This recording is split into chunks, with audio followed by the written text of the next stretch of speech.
আমরা অনেকেই ছোটবেলা থেকেই শুনে এসেছি দুধ হলো পরিপূর্ণ খাবার। এতে থাকে ক্যালসিয়াম, প্রোটিন, ভিটামিন আর খনিজ উৎপাদন, যা আমাদের শরীরের জন্য খুবই দরকারি। কিন্তু আপনি কি জানেন, দুধের অসাধারণ উপকারিতা যেমন আছে, তেমনি কিছু ক্ষতিকর দিকও আছে যদি আমরা সঠিকভাবে না খাই।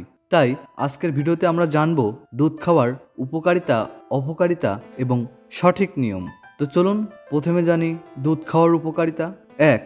হাড় ও দাঁত মজবুত করে। দুধে থাকা ক্যালসিয়াম ও ভিটামিন ডি হাড়কে শক্ত করে এবং দাঁতের জন্য দারুণ কাজ করে। 2.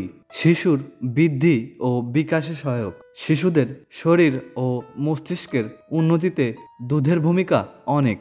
3. পেশি গঠন ও শক্তি বাড়ায়। দুধ প্রোটিন সমৃদ্ধ হওয়ায় শরীরের মাংসপেশি তৈরিতে সাহায্য করে। 4. ঘুম ভালো করে। রাতে ঘুমানোর আগে 1 গ্লাস গরম দুধ খেলে স্নায়ু শান্ত হয় এবং ভালো ঘুম আসে। 5. ত্বক ও চুলের সৌন্দর্য রাখে। এতে থাকা ভিটামিন এ, B2 এবং B12 ত্বকের উজ্জ্বলতা বাড়ায় এবং চুল মজবুত করে। 6. রোগ প্রতিরোধ ক্ষমতা বাড়ায়। দুধে থাকা অ্যান্টিঅক্সিডেন্ট শরীরকে নানা রোগ থেকে রক্ষা করে।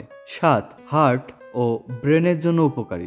দুধে থাকা ক্যালসিয়াম ও পটাশিয়াম হৃদযন্ত্র সুস্থ রাখতে সহায়তা করে, আর ভিটামিন B12 মস্তিষ্কের জন্য জরুরি।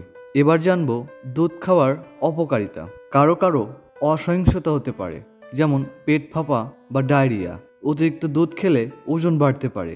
যাদের কিডনির সমস্যা আছে তাদের জন্য বেশি দুধ ক্ষতির কারণ হতে পারে। আবার কিছু মানুষের ক্ষেত্রে অ্যালার্জি দেখা দিতে পারে। এবার জানবো দুধ খাওয়ার সঠিক নিয়ম। সকালে বা রাতে, তবে রাতে খেলে ঘুম ভালো হয়। খালি পেটে না খেয়ে হালকা কিছু খাবার খাওয়ার পর খাওয়াই উত্তম। প্রাপ্তবয়স্কদের জন্য 1 থেকে 2 গ্লাসই যথেষ্ট। ভিডিওটি এই পর্যন্তই। ভিডিওটি ভালো লাগলে লাইক, কমেন্ট, শেয়ার এবং হেলথ রিস্টার্ট চ্যানেলটি সাবস্ক্রাইব করতে ভুলবেন না। আমাদের সাথেই থাকুন। ধন্যবাদ।